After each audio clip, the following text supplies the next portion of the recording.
All right, hello everyone. I hope we've all had a samosa and something to drink. And I'm really sorry if I have my back or my side to some of you here on my right. I have the absolute honor of being part of this panel, the British Bangladeshi Dream. And I know for so many of us that could be, you know, whether it's, as I was speaking to a gentleman earlier today, growing vegetables in our garden and thinking about our late father and the heritage and culture and their journey as a migrant into this country and the struggles, whether it's rebuilding what we think is our identity now, following some of our own personal pursuits in trying to keep some part of that identity in our own professional developments or how we navigate our identities here in the UK. Whatever it is that we decide, all of this kind of culminates into so much of what it is to be a Bangladeshi here in the UK, whether we're born here, brought up here, or from Bangladesh and having sort of visited or ending up here much later in our lives. So I literally have some very special guests with me for this panel. I'll start off on my left. We have Dishad. So Dishad Hussain is a film and television director predominantly working in documentary and factual programming for British broadcasters such as BBC One and Channel 4. He has also written and directed comedy films such as Bangla Town and short films Holly Bolly and Viva Liberty, which have all won numerous awards on international film festival circuits. Dishad runs a successful production collective called Emotion based in London with productions across the globe. And we also have actually created a fantastic documentary and factual programming and currently working on a film. So Dishad, thank you so much for joining us here today. I want you to start with sharing with everyone what you've brought with us today and tell us a little bit about how this connects to your own personal journey. All right, thank you for having me. Yeah, so I didn't know exactly what would be the most fitting thing for the British Bangladeshi dream. It's kind of like the American dream, but with less money, I suppose, or something. So I have brought a cricket bat because Bangladeshis are very fond of their cricket, and it's a fake cricket bat that was used on my last film, Bangla Town. Yeah, it's made out of foam. Go on. You can't hurt anyone. So basically, it was a low budget film, very low budget. So we had to do our own stunts. And hence why, go on, try that hit someone with that. It's very safe. So that's basically my connection or connective piece. I didn't know what to bring. I've like loads of Bengali things, like little toy rickshaws, and I could have worn a lungi or something. I don't know. I just it's something that has a bit of. I said to you, bring an object. The first thing he said was, I have a foam cricket bat. What do you think? And I said, fantastic. I thought, Does it come with a story? It's different, yeah. And we used it, and it was the film Bangla Town went down really well on the festival circuit. Had loads of fun with it, and yeah, that represents something. Says something about what stories we can make. That's also interesting how you refer to yourself. Are we Bengalis? Are we British Bengalis? Bangladeshis? It's really interesting the idea of what we are. And you said before the break how you feel as a Bangladeshi. I think it changes. It's a changing idea, and we're working it out, I think, is the best way of putting it. The whole society is working out. I've been back to Bangladesh many times, just went 2 months ago, and it's a completely different place every time I go there. Society is changing, moving on, and the stories that we tell will be always constantly evolving as well.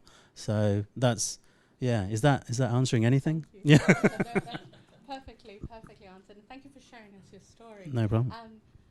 We'll move on to Ansar. So Ansar, yes. It's okay. I'm quite loud. Can everyone hear me? Oh, actually, sorry, for the video we will need. Sorry. So, thank you, Dishad. It's interesting that you mentioned how we're changing, we're evolving, and we were having this conversation during the break, and the wonderful question earlier about whether we should have a separate Sylheti identity, etc. And I think we are a work in progress, and often I think what we have to do is actually think about what it means for us to be as British Bangladeshi in this sort of, are we in a motion of re-navigating ourselves in this new identity, or are we already kind of feeling completely accomplished and feeling like as if we are exactly where we want to be in our identity. So it's interesting that you've taken that sort of approach to it. Thank you. We have next to Dishad Ansar Ahmedullah. Ansar is a community activist who has lived and worked in the East End of London since the 1980s. He's worked as a youth, social and community worker and has been an active anti-racist campaigner. Ansar is currently involved with the Sadinata Trust, which was set up in 2000 to engage and work with young people to promote Bengali secular heritage and arts. Thank you, Ansar, for joining us today. I'd love for you to share with everyone the object that you brought along with you. Well, it's not an object, it's an image. I'll show you in a minute. I'm assuming that I'm probably the only one that grew up in Bangladesh. You guys are probably all born and bred here. Yeah. So my childhood was in Bangladesh and teenage years. I came here at the age of 15, 16, I think. So in Bangladesh, when the war broke out, I was 9 or 10 years of age. And I think for us at that time in Bangladesh, Sheikh Mujib appeared as a savior for the Bengali people. So I've got an image of Sheikh Mujib, which I think people who know me probably won't be surprised. He's the Bangladesh's independence leader. And at the time, my dad was here in the UK, and he told me stories of him attending gatherings on Sundays in support of Bangladesh. He lived in Luton, and he was part of the Luton Action Committee. And they would come here every Sunday.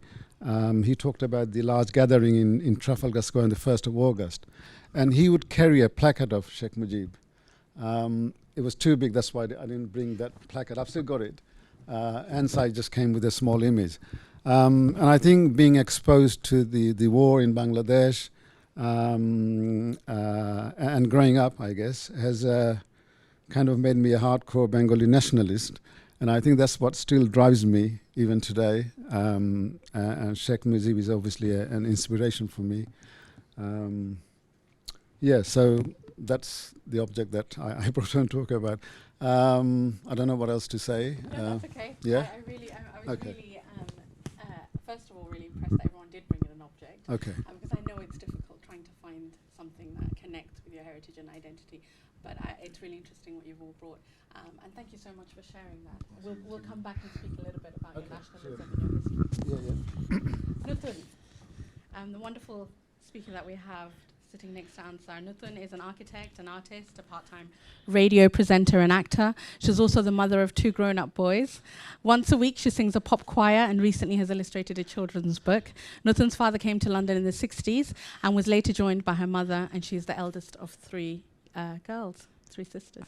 Yes, Nutun, please share with us your object and tell us a little bit about your journey. Okay, well, so when Fahima said, bring an object, I immediately said, oh, a carom board. And then I thought, how am I going to get it from West London all the way over to East London, because it's about over 1 metre square and there's all the bits. So I had a route around my house and I thought, well, I'm not going to take a rickshaw because that's obvious. Not going to take a sari. And then my son actually said, Mum, why don't you take this map? Because it used to actually hang in my father's study. And when my boys were little, they were attracted to it because it's quite colourful. It's an artisan object, and it's a map of Bangladesh. In the early days, Bengalis weren't. We weren't really a tourist destination. I don't think we are still. So these are the sort of artisan souvenirs that were being sold. It's out of Bengali wood. I'm not a wood expert, but it looks like a sort of tiki type of material. And my boys were really attracted. Unfortunately, my father passed away coming up to about 10 years ago now. And my son insisted on taking this and hanging it in his room until it fell off the nail and the bit of bark just broke off, and I've just sort of glued it with wood glue. But that sort of invokes one memory of Bangladesh. But the other thing that I was thinking of bringing, which wasn't a carom board, is every now and then my nunny would visit. She used to visit us during the 1980s. So I would be at school, my parents would be at work, my nunny would be sitting at home with, she'd do some domestic chores and things. But to keep herself occupied, she used to make these kata, which it's a traditional handicraft. If I can get one of you to hold I think it's the other way around. Yeah. So as you can see, there's loads and loads of tiny little stitches here, and she made lots of these. She made tablecloths, bedspreads. This is all during 6 months staying in our house. She made this one as a prayer mat, and she just used, old sheets that were in the house, embroidery thread. She layered up the sheets so that these are quilted. And this is a traditional Bengali handicraft. So it's another thing that I feel links me with Bangladesh through my mother, my grandmother, back to my heritage. So yeah, they're my two objects. Thank you, Ratan. It's wonderful to see this kata, whatever it is that we are supposed to call it, because there are so many various ways of pronouncing it. But we see these in artisanal shops, in central London for £400, and our grandmothers are sitting around the table, and whether it's in the UK or villages in Bangladesh, producing these, and they come in so many different formats, whether it's people and animals and nature and lines like your grandmother has produced. I spent a month in Bangladesh last year doing a little bit of traveling, looking at folk customs and textiles. And what's really interesting is some of the ways in which, and Dishad, you mentioned, we're constantly evolving. One of the ways in which the younger generation are actually capturing and recording some of that evolution is actually reproducing some of these blankets in Bangladesh, some of the textiles and art students across universities, with some of their stories captured, whether it's what's happening on Instagram, whether it's what they feel about the politics of the day. And so I'm really glad that you brought this in and shared it with us. Thank you. Next to Nutun, we have the wonderful Tarin Khanum. Tarin Khanum BEM, Chair of BRITBANGLA, a platform for future leaders and change makers aiming to develop leadership and empowerment to advance the dynamic Bengali community. Tarin is passionate about improving the female talent pipeline and is strong on empowering women. She was awarded the Queen's Honour for her services to diversity in government and the Bengali community, and has served on multiple charity and non-profit boards. Tarin received the British Community Honours Awards for her outstanding contribution to the welfare and integration of minority communities into mainstream British society. Tarin, tell us a little bit about the object that you've brought in and your journey. I'm actually wearing one.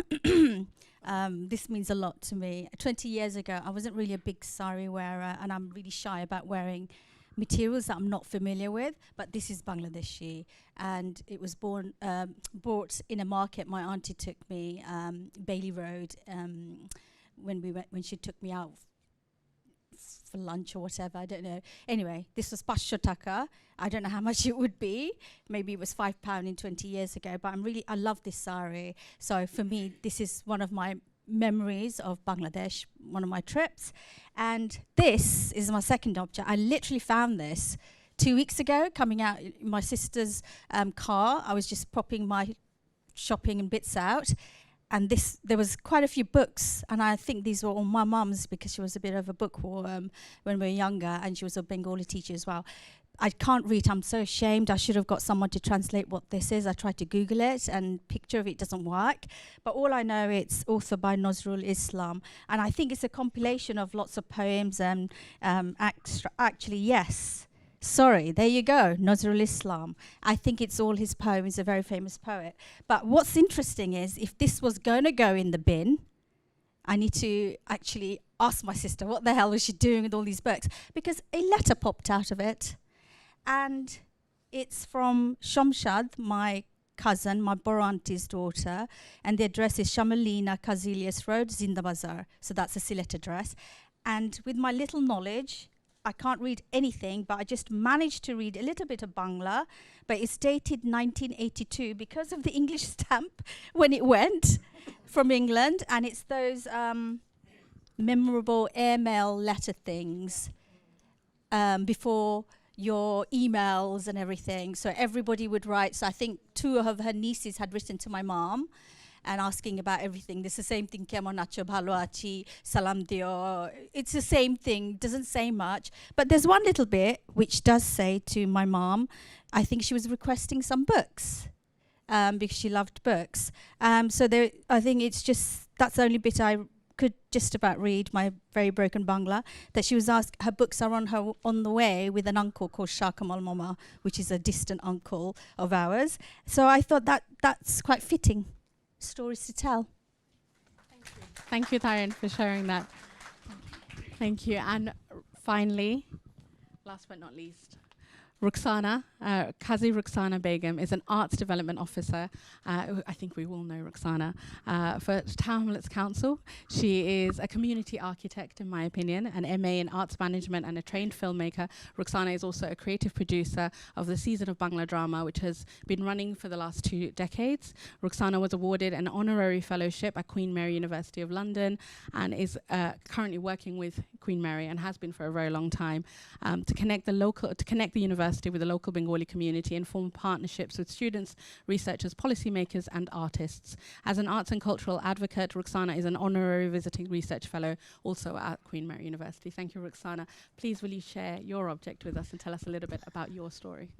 Hi everyone. Can I speak without the mic? Can you hear me? Okay, sorry, I forgot the camera. I should know as a theatre. It's all right. So the object, there was 2 things I was going to bring. The first one, when you said to bring something, I thought I was going to bring a boita. So those of you that are Sylheti will know the boita. We used to do boat races in Bangladesh because we always used to go in the rainy season because it was a summer holiday. And so and then our relatives used to make the boitas out of our trees. But I wanted to make, it's the video. But I wanted to talk about something much more personal. And earlier this year, my treasured mother passed away, and I actually wanted to share her sari. And this sari she wore in 1977. And so this sari means so much to me, and she's taken out, this sari has seen so many journeys throughout that time. It is the backdrop of when Altab Ali was killed. It was the backdrop of when Rushnara Ali became the MP. It's the backdrop of so much history. But it connects to me because in terms of the Bengali dream, my mother was my dream. My mother was everything. My auntie, at that time, everybody was poor. To be fair, we all were in the same boat. So we would buy a plain sari and then you would embroider it yourself. You would actually design it yourself. So this embroidery was done by my mother. Not my mother, I take that back, by my auntie. And if anybody would follow any cinema of that time, my mum was a very she was a fan of Bobita and all those actresses of the 70s. So she would want to dress like these women. She'd have the hairstyle. She'd have a little sort of curl around here, how they do their hair. And she'd wear these saris and all be draped. And it was just so beautiful the way they were so glamorous. I'm going to try to wear it later. As anyone that knows me knows I don't wear saris. So I'm going to attempt to wear the sari and hopefully the girls here, you guys can give me a hand. So we've got a bit of performance art, live art happening a bit later. But that's my kind of Bengali dream, is to share my mum to you. Thank you, Rukhsana. Thank you for sharing something so personal in the process of grief. Thank you. I want to ask all our panelists today 2 questions. We've had the words resilience and resistance fly around quite a bit today.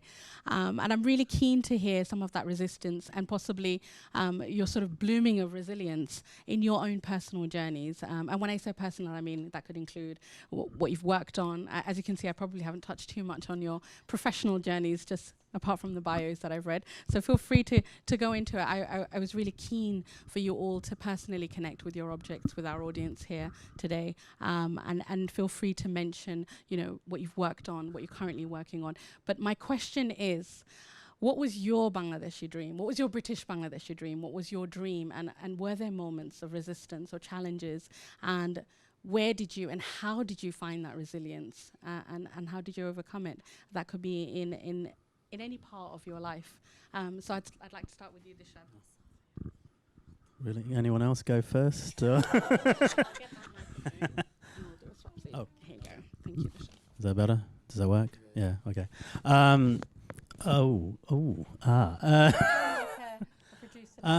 It's one of those things because I've been at a lot of these sort of diversity panels, and everyone just does the same thing. It's always tough. It's been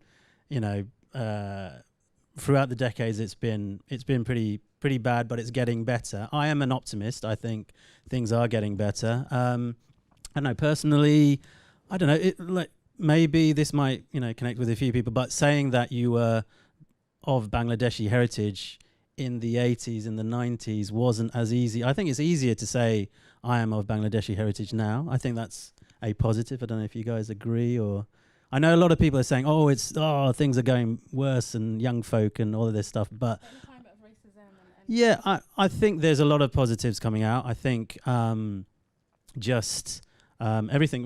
I think there's especially in the film industry and television industry, you can see a lot more.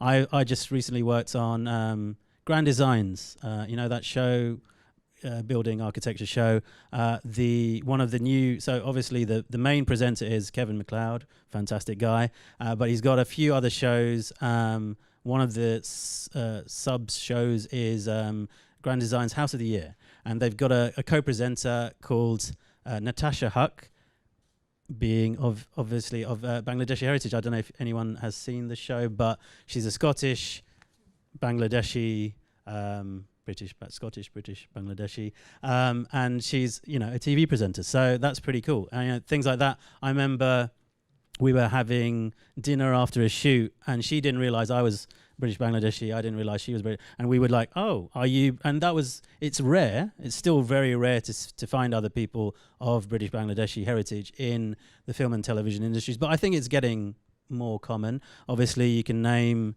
Nadia Hussain, I guess. Who else? Connie Huck, obviously, yes. Who started it all? And then, yes, right. Yeah. So there's lots of progress being made. I think, and I was very derogatory to our fellow Bangladeshi filmmakers back home. I would not be big fans of their work in the 80s, the 90s, the 2000s. But now I'm seeing some really good stuff coming out of, all the streamers are putting out some really good stuff, aren't they? I saw, was it Hawa? The last year came out. Chanchal Chowdhury is a great actor. Great performances coming out. So the quality level, before it was just terrible, wasn't it? It was just like the worst sort of like Benny Hill comedies coming out of Bangladesh. But now it's getting really good. So I think lots of progress is being made. I think the internet is a big savior in terms of culture being traveling across. They're just on a par. Everything that is happening on TikTok, the young Bangladeshi youth are totally into. They know whatever. They're into K-pop, which is another interesting thing I saw. So really interesting things being transmitted. I think a lot of positives are happening. So in terms of struggle, yes, it has been. I still think it's not super easy.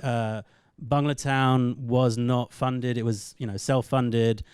We didn't get, access to it. And a lot of people were saying there aren't enough. It's kind of like a catch-22 with actors as well, because a lot of film production will say, have you got a big name star attached? But then it's about a British Bangladeshi story, so we don't have that many big name Bangladeshi stars to attach to it. But so how do you overcome that? Which I guess happens by people like us making more films, more stories, and eventually finding it. I think it's still something that we are working with, but we're finding more. They're still universal stories, even though we're talking about whatever we're talking about, our personal struggles and our births. But immigrants going back to any sort of like Greek immigrants, Jewish immigrants, whatever nationality, can still see how the struggles in a British Bangladeshi community can occur. So there's a lot of universal themes that work well with immigrants, and the classic would be American stories with the the Italian American stories. How those immigrants, the American dream, how they come over with nothing and then they make it. Obviously, we're aware of all the big classics such as The Godfather, but those things are their immigrant stories, and they still can apply to British Bangladeshis as well.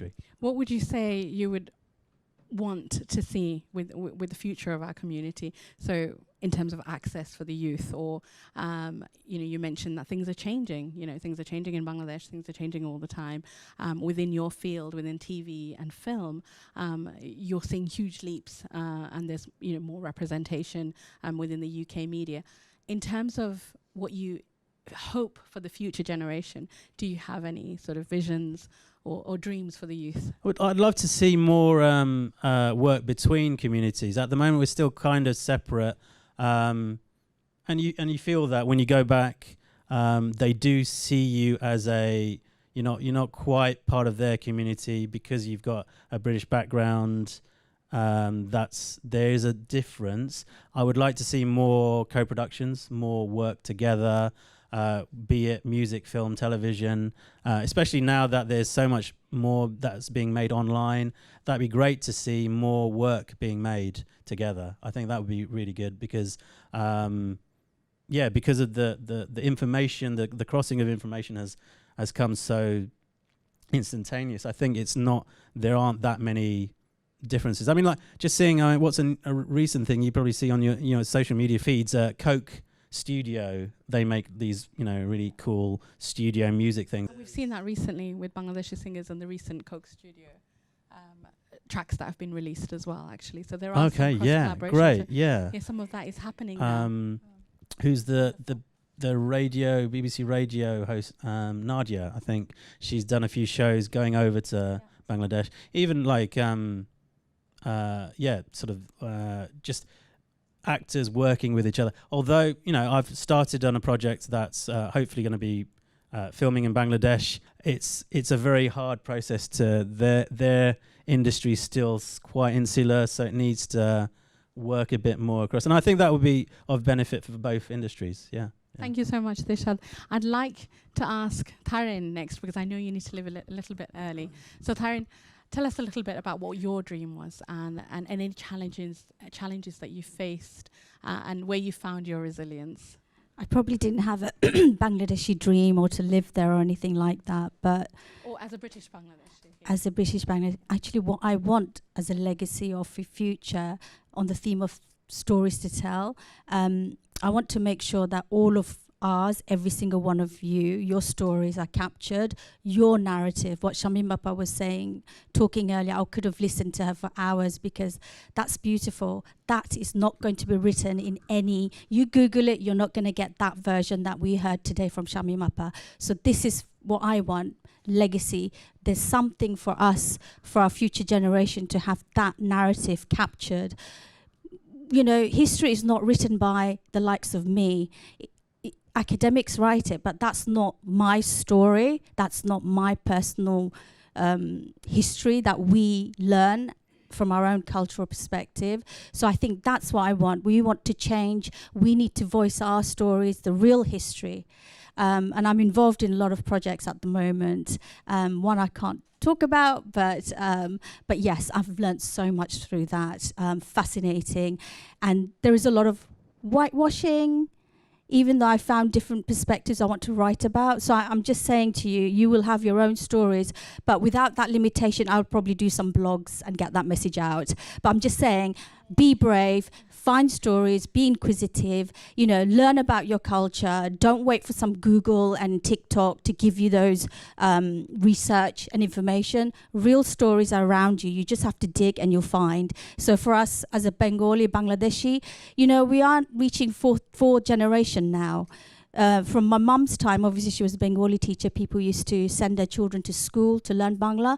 We don't even read. Look at me, I'm ashamed. I can't read this today. So I should have maintained learning Bangla. So legacy is, please learn your language. We are Bengali, not someone talked about being Sileti. You know, let's not get into the micro level. Let's make sure we know a Bangla culture, a Bangla language, because our great-grandchildren, I mean, we're here today. Do you think they will be interested to be having an audience like this and discuss this topic? So I think for me, the best I can do through BRITBANGLA is making sure there are some real stories like we did in Bengali Britain. Nuthan is so, actually all of us are in Bengali Britain exhibition and project, and Anjuma as well. So we want more of your stories captured, and now that's for us is more important. And then secondly, I run BRITBANGLA, and it's about creating future leaders. I do love Bangladesh. I have great memories of there. My mum wasn't born there, but obviously she has British memories. But as a professional, I think I was talking to Abu there, you know, all of us have got unique knowledge and expertise. We can create a better future. Bangladesh is going underwater. You know, we can create some better solutions. So for me, legacy, we talk about Bangladesh, in 50 years' time, much of it will be underwater. Sylhet is luckily a little bit on the hillside, but you know, places like Chittagong, more near the sea. So I think for us to have a legacy, to have a future, we need to start taking action now. Protect the Sundarbans. Someone else talked about Sundarbans. You know, we hear stories of Bon Bibi, you know, the mythical lady that protects the Sundarbans. I hope to visit it, hopefully, next time when I go to Bangladesh. You know, we all have a duty to take care of our environment. So I really hope that we can inspire everyone. You know, we can talk, but you can do so much. And global climate impact is real. Bangladesh is the first one that's been hit. They've been talking about it for 20 years. So I think in terms of legacy, if you want some memories of where your grandparents came from, I think you need to look back and start giving back and protecting the country from environmental impacts, create better architectural, buildings, come up with solutions that we already have. Steel and all of that doesn't work. Bangladesh is so beautiful. It has natural resources, jute, bamboo. It's just much more suitable for heat wave conditions over there. And also wearing natural fibers is much better for you. And you know, in this heat wave months we've had, and Europe is already, you know, what better clothes do you have? Cotton. Bangladesh. We need to stop buying all these made in China saris, buy local, buy Bengali. So she showed this beautiful Nokshikatta. My mum, all her saris became these blankets. And I know I didn't used to like them, thinking, oh no, we used to, but you know, I do respect all of that. I should have brought one, but we don't touch it because it's mum's favourites. Couple of saris that were made into a blanket. It's kept in a blanket. I didn't think to bring one. I didn't think that was the type of memory that you wanted us to bring an object. Oh, no, it's any type but of yes, so my dream, my Bangladeshi dream, I hope no one forgets where your ancestors are from, that you give back and capture those stories of your grandparents. It's not just migration stories. It's not about who's Bengali in the media anymore. We need to go layers and layers, 200-300 years of history of links of Bengal to UK. So, yeah. Thank you so much, Taryn. And I think what's really interesting and what struck to me is how you spoke about kind of claiming your own agency and saying our own stories and our own authentic experiences. And I think that's vital. And, you know, I take that as a big takeaway from what you spoke about. And I think, you know, ultimately it's how we speak back to the empire. Yes, we were colonized. I'm a student of post-colonial history and theory. And so in this state of us evolving, and I'm going to come back to that, Dishad, again for the fourth time, but in our state of evolving, and while we speak back to the empire, and we speak back with the empire, as in you've brought brought your shari in today. You've worn that Ruxana. You've brought your mother sari in. Nutun, you've brought your the blankets and the map. And Ansar Bhai's brought in the image, and Dishad, you've brought in the cricket bat.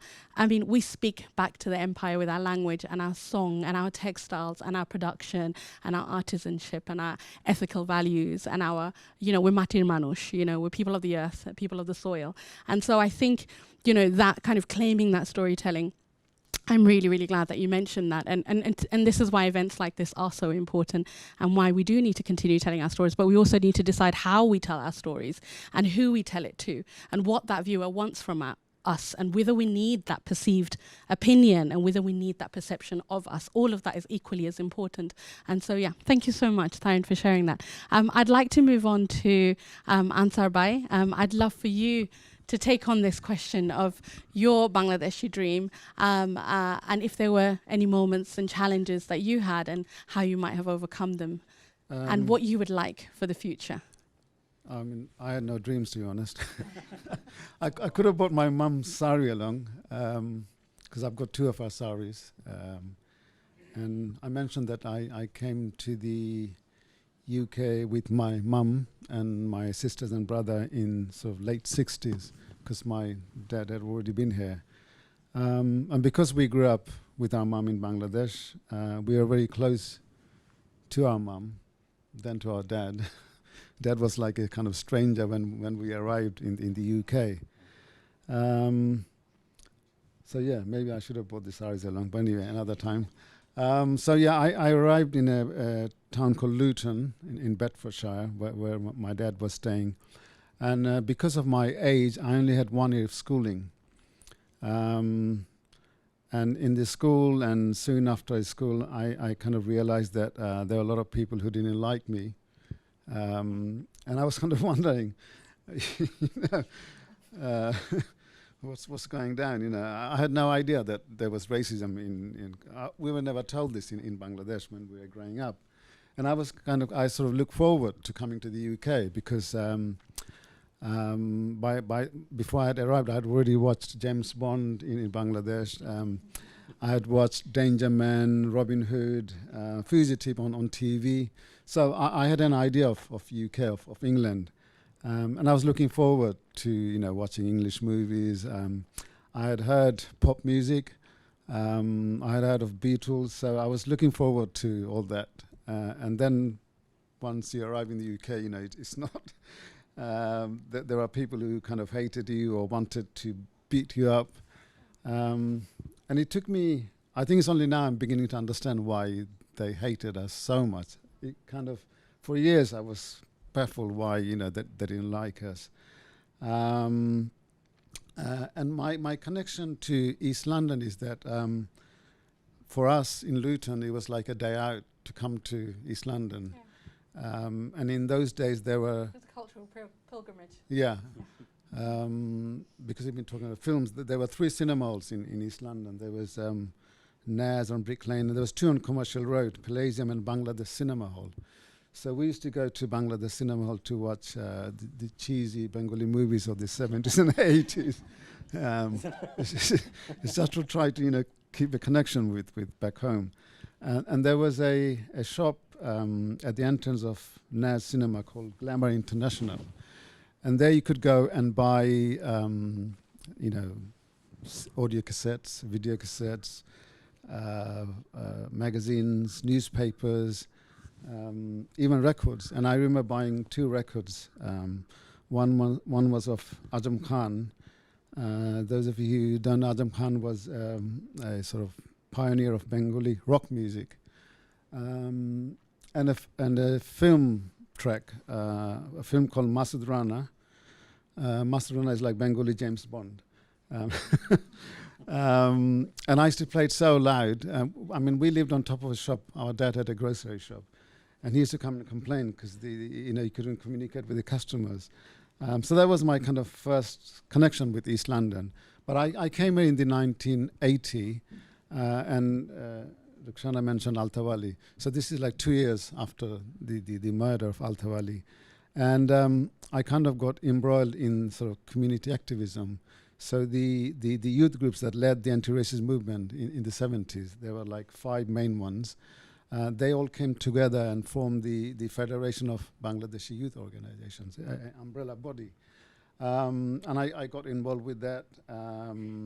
So I think, the resistance that you asked about, so political organized anti-racist work took place in East London for me through the Federation of Bangladeshi Youth. I don't think I was resilient or anything. I think it all happened by accident. The fact that I came to England was an accident. I didn't plan to come here. One day I woke up and I heard that we were going to England. And here I was in Luton, and then I came to East London with a job. And I've been here since then, really. Thank you. Thank you, Ansar. And I love how you, with so much grace and being very humble, you also left out that you were directly involved in mobilizing the youth in the anti-racist movement, and how pivotal you are as a community organizer. So thank you. So with ease you came to the UK, but with so much ease that you're showing to us, but I'm sure it wasn't. You also mobilized communities to defeat racism. So, that's an incredible legacy to leave behind. Thank you. Nutun, I would like to move to you and ask you the same question about your British Bangladeshi dream, and any resilience and challenges, and anything that you'd like to say for future generations. Oh, well, it is a loaded question.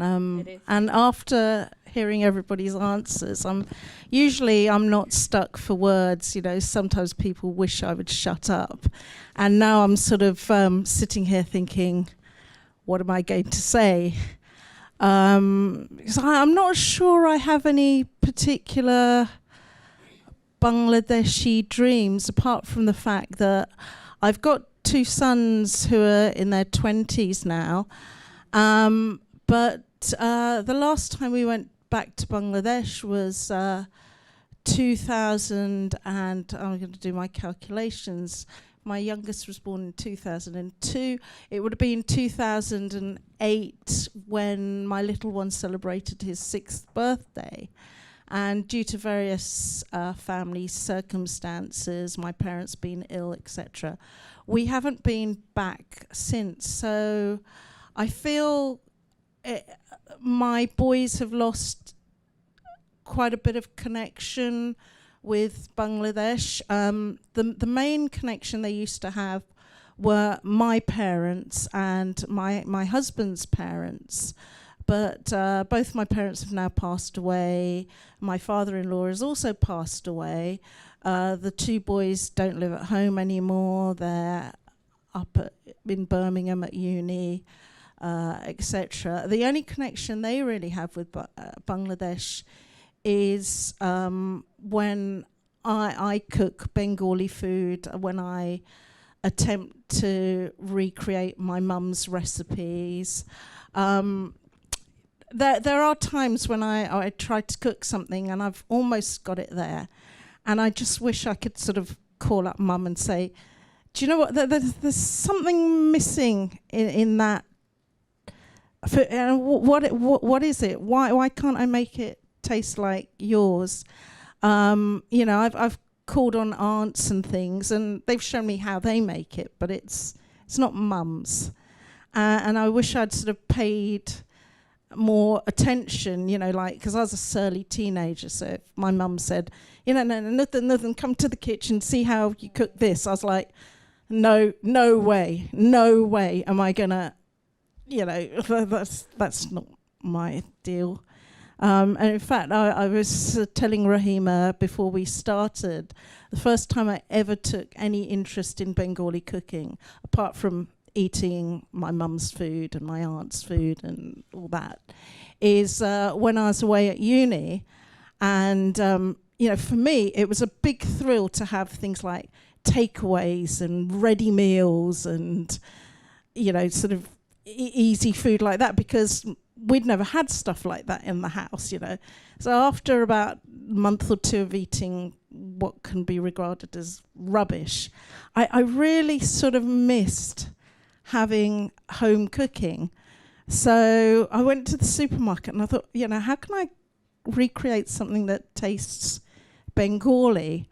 And I was actually living out in Dartford at the time, which isn't the greatest sort of cultural melting pot. I mean, no Asian. So I went to the local Safeways and I bought a block of frozen fish, and I was like going to the spice counter and I thought, oh, yeah, turmeric, yeah, that must be healthy.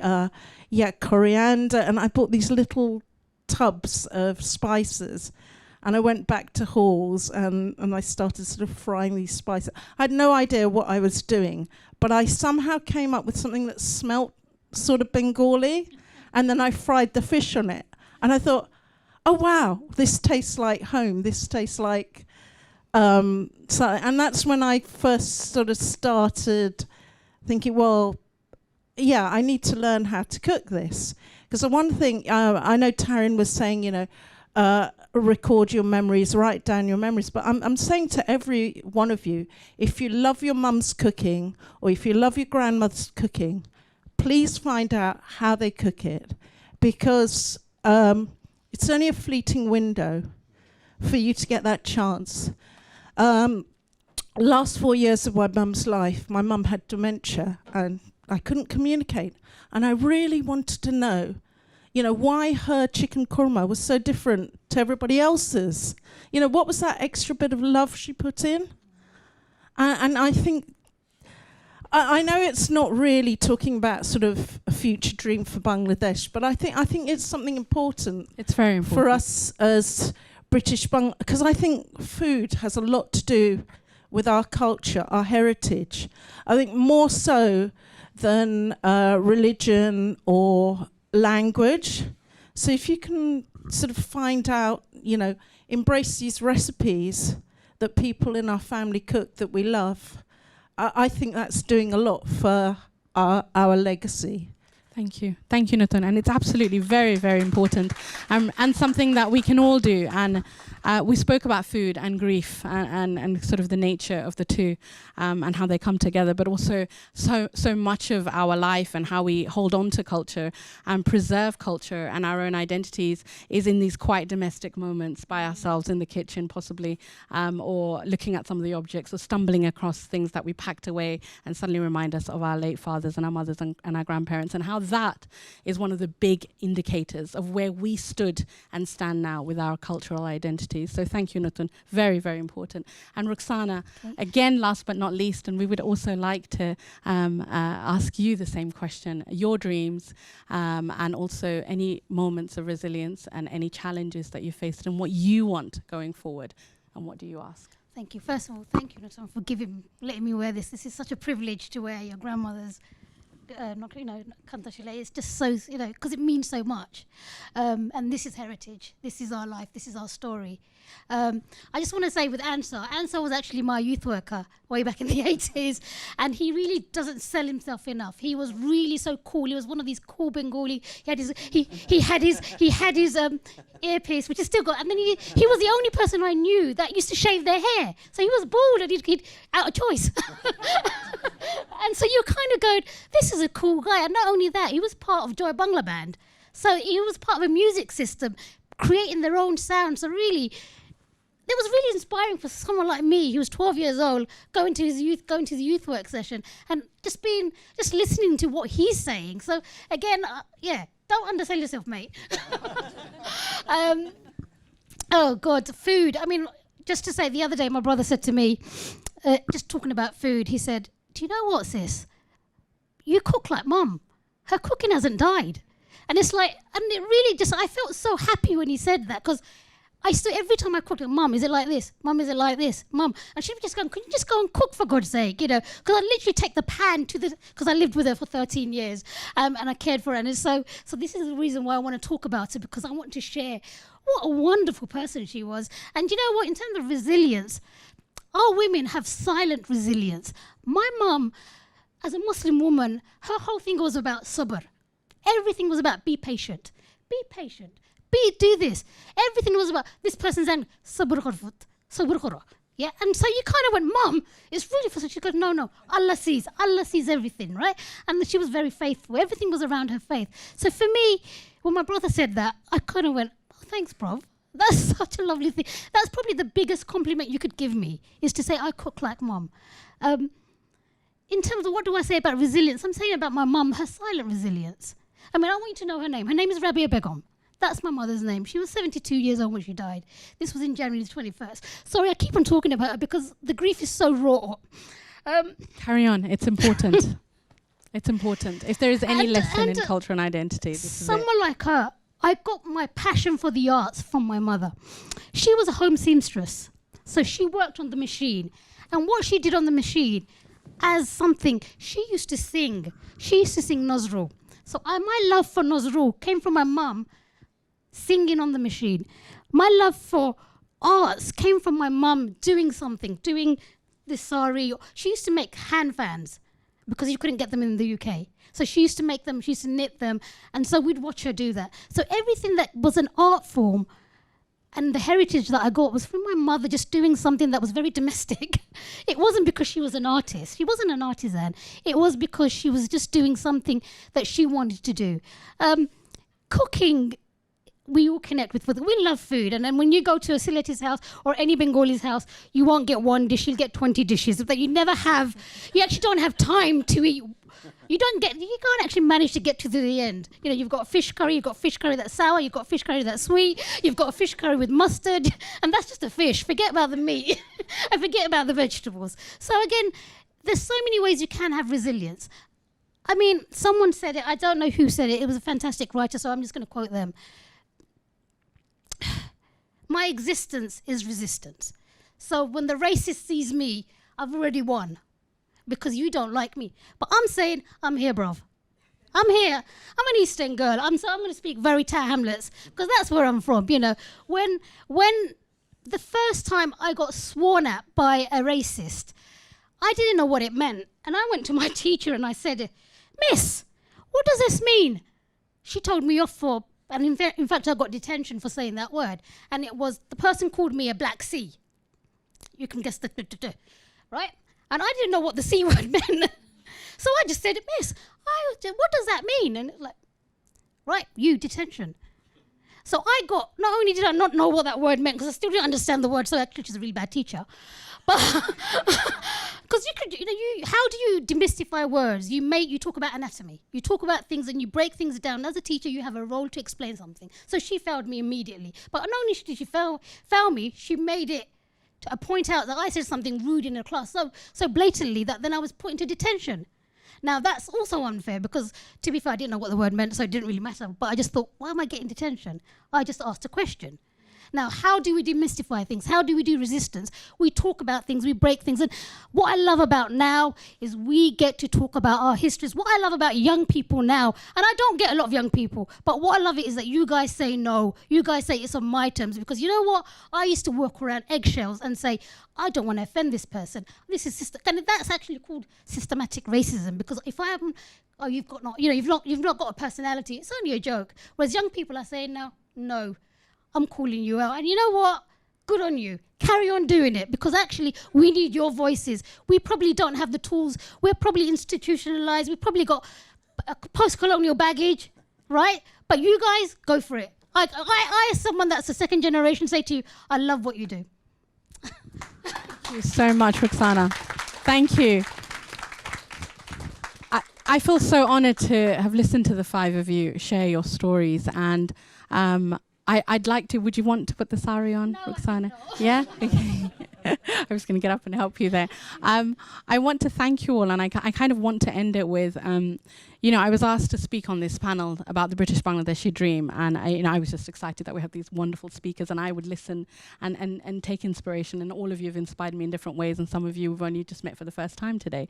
But you all inspire me, and I know your work, and it's incredible to hear your personal stories. More than anything, your personal stories.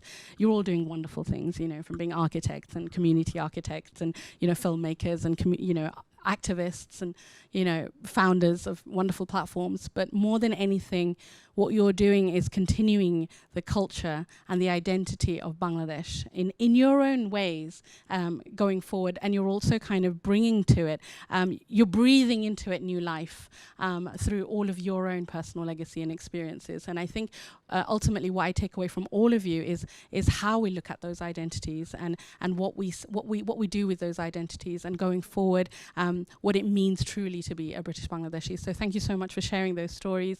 Thank you for leaving me with a bunch of other questions and things that I'm going to think about tonight when I'm having dinner with my husband, and wonderful things that you've shared, and I'm sure we've all been moved by lots of things. So thank you so much. Thank you.